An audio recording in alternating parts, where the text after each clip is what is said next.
नमस्कार मंडळी, आपल्या चॅनलमध्ये तुम्हा सर्वांचं मनापासून स्वागत आहे. चला तर मग आजच्या किचन टिपला सुरुवात करूया. आपण जेव्हा डाळ कुकरमध्ये शिजायला ठेवतो तेव्हा ती अशी शिट्टी झाली की शिट्टीमधनं बाहेर येते. तर ही डाळ शिट्टीमधनं अजिबात बाहेर आली नाही. का बाहेर नाही आली तेही दाखवते. कारण या कुकरमध्ये मी चमचा टाकला होता. आता तुम्हाला चमचा काढून दाखवते. चमचा टाकतानाचा व्हिडिओ जो आहे ना तो मी शूट केला होता, परंतु फोनची मेमरी फुल असल्यामुळे बाकी व्हिडिओसोबत तोही माझ्याकडून डिलीट केला गेला. त्यामुळे सॉरी. पण तुम्ही टाकून बघा. डाळ शिजायला जेव्हा आपण घालतो त्यावेळेस आपला हा जो छोटा चमचा असतो स्टीलचा तो त्या डाळीमध्ये टाकायचा. आता तुम्हाला मी टाकला होता तो दाखवते. बघू शकता डाळ पण गरमच आहे. असा चमचा टाकला ना असा डाळीमध्ये आतमध्ये आणि मग कुकर लावला की अजिबात डाळ शिट्टीमधनं बाहेर येत नाही. ही ट्रिक ट्राय करून बघा आणि मगच कमेंट करा. आता माझ्याकडून शूट करायचा व्हिडिओ राहून गेला आणि तुम्ही कुठून व्हिडिओ बघताय सांगायला अजिबात विसरू नका. म्हणजे मला समजेल की आपला व्हिडिओ कुठंपर्यंत पोहोचतो आहे. तर डाळ पण चांगली शिजली जाते, जशी आपली कायम शिजली जाते अशी, फक्त कुकरच्या बाहेर येत नाही. पुढची टीप आहे ती म्हणजे या कणिकेविषयी. कधी कधी असं होतं की आपली चपात्या करून झाल्यावर कणिक थोडीफार उरते, तर ही कणिक उरलेली काळी पडते फ्रीजमध्ये ठेवली तर आपण भांड्यामध्ये काढून. तर ती काळी पडू नये यासाठी एखादा प्लास्टिकचा डब्बा घ्यायचा किंवा तुमच्याकडं झिपलॉक बॅग असली किंवा दुधाची पिशवी असली तरी चालेल, त्या पिशवीमध्ये पण ठेवू शकता.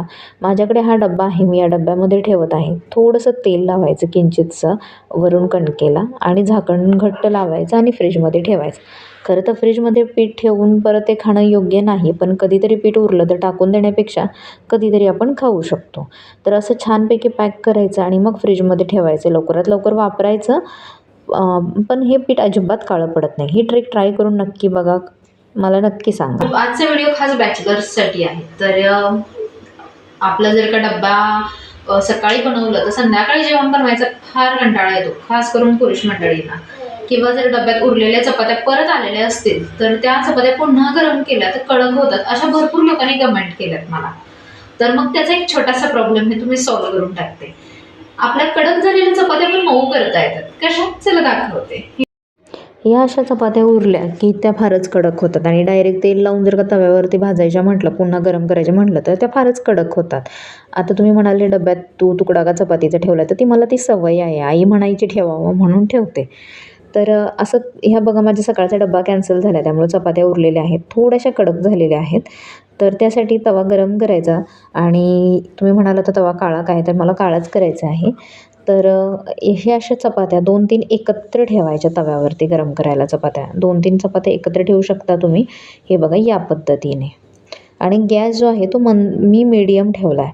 तर जास्त फास्ट नाही करायचा किंवा जास्त स्लो करायचा नाही. मीडियम गॅस ठेवायचा आणि असं फिरवत राहायचं. जसं मी फिरवत आहे आणि तशी चपाती फिरवत राहायची असे.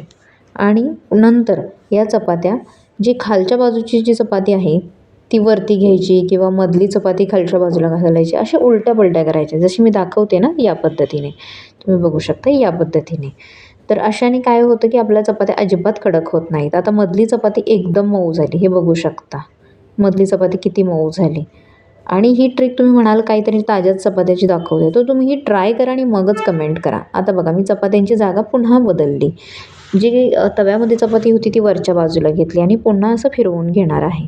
चपाती एकदम ताज्या चपातीसारखी होते. तेल लावायचं असेल लावू शकता, पण मी तेल फार कमी खातो आम्ही, त्यामुळे मी तेल पुन्हा लावत नाही. तर ही बघा चपाती झालेली आहे. तर तुम्ही ही ट्रिक ट्राय करा आणि मगच कमेंट करा. ट्राय न करता कमेंट करू नका. कॅसरलच्या डब्यामध्ये जर का आपण चपात्या ठेवल्या तर चपात्यांना पाणी सुटतं. तर अशा वेळेला काय करायचं, कॅसरॉलमध्ये ठेवायचं नाही. जर का तुमच्याकडं सुती कॉटन कपडा असेल त्याच्यावर ठेवला तरी चालेल. आणि जर का नसेल तर काही प्रॉब्लेम नाही. अशी जाळी तर असते आपल्याकडे पापड भाजायची. सरळ चपात्या काढायच्या, त्याच्यावर ठेवायच्या, थोडीशी त्याच्यातली हवा जाऊ द्यायची चपातीतली, थोडासा गरमपणा कमी होऊ द्यायचा चपातीचा, या अशा पद्धतीने. आणि मग ना पुन्हा डब्यात ठेवायच्या. परंतु गरम गरम चपात्या डायरेक्ट डब्यात ठेवायच्या नाही. पुढची टीप आहे ती म्हणजे चपातीच्यासाठी आपण जे तेल लावायला घेतो तर तेल आपण वेगळं काढून ठेवायचं. म्हणजे पूर्ण जे जास्त तेल असतं डब्यामध्ये ते खराब होणार नाही. असं वेगळं काढून ठेवलं तर ते तेवढंच वापरलं जाईल आणि ते लवकर संपलं देखील जाईल. कारण पूर्ण डब्यामधलं तेल लवकर संपत नाही आणि आपण हे उरलेलं तेलाचं काय करावं हा प्रश्न पडतो. पुढची टीप आहे ती म्हणजे चपात्या लाटून झाल्याच्या नंतर पोळपाटाला थोडंफार तरी पीठ राहतंच.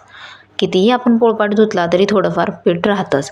तर ते पीठ राहू नये यासाठी काय करावं, थोडंफार पाणी घ्यायचं, थोडेसे शिंतोडे पाण्याचे या पोळपाटावर मारावे आणि पोळपाट थोडाफार ओला करायचा. जास्त ओला करायचा नाही तर तो फुगतो, कारण तो लाकडाचा आहे किंवा हल्ली मार्केटमध्ये प्लायवूडचे येतात. आणि असा उभा करून ठेवायचा आणि एक 5च मिनटात घासून घ्यायचा. घासायला नाही भेटला तर आपण नॉर्मली जरी हाताने असं चोळला तरी हे बघू शकता, तर इथे पीठ आहे, हे पीठ दिसू लागले 5 मिनिटांनी पाणी मारल्याच्यानंतर. हे असं पीठ निघून जातं.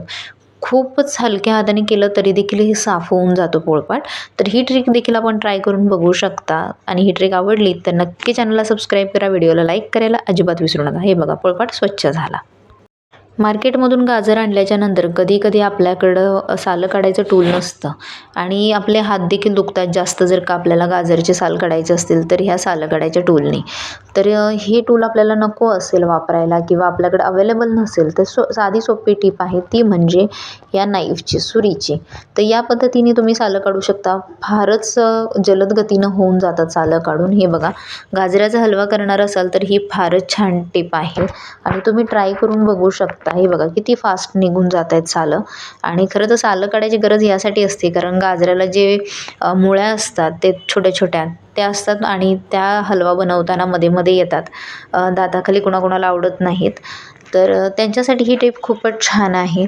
तुम्ही या पद्धतीने देखील पटपट गाजराची सालं काढू शकता आणि गाजराचा हलवा बनवू शकता. आणि हे बघा, या पद्धतीने सालं काढायच्या टूलने फारच हात दुखतात, तर ते दुखणार नाही. फ्लॅट बुडाच्या भांड्याने जर का तुमचा गॅस विझत असेल तर अशी पापडाची जाळी ठेवायची आणि त्याच्यावरती भांडं ठेवायचं.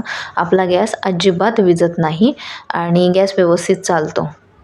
ही टिप देखील तुम्ही ट्राय करून बघू शकता. आता पुढची टिप आहे ती म्हणजे चहाविषयी. कधी आपण चहा गॅसवर उकळायला ठेवतो आणि विसरून जातो, तर चहा उतू जातो. तर चहा उतू जाऊ नये म्हणून चहावरती अशी गाळणी ठेवायची. आणि बघा, आता तुम्ही कितीही चहा उकळतोय, फुगून बाहेर येईल असं वाटते, पण तो चहा अजिबात उतू जात नाही गाळणी ठेवल्यामुळं. तर गाळणी असो किंवा तुम्ही चमचा असला ठेवला तरी चालतो, चहा अजिबात उतू जात नाही. तुम्ही ह्या टिप ट्राय करून बघू शकता. तुम्हाला टिप आवडल्या तर चॅनलला सबस्क्राईब करा. व्हिडिओ कुठून बघताय सांगायला विसरू नका, म्हणजे मला समजेल आपला व्हिडिओ कुठंपर्यंत पोहोचतोय. धन्यवाद पूर्ण व्हिडिओ बघितल्याबद्दल.